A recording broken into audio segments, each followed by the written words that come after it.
guys. Ayan, ang ating inihaw na fish da. Ayan, guys. At saka, meron po tayong inihaw na chicken. Yan, so yummy, yummy.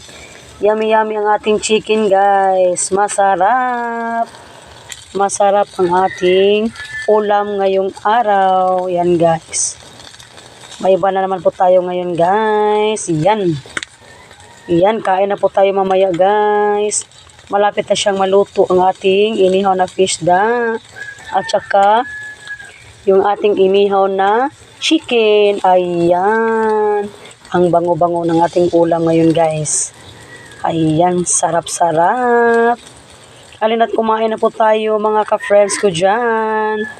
Ayan. Ayan na, guys. Mamaya, guys, ihain na natin ang ating ulam for today. Ayan.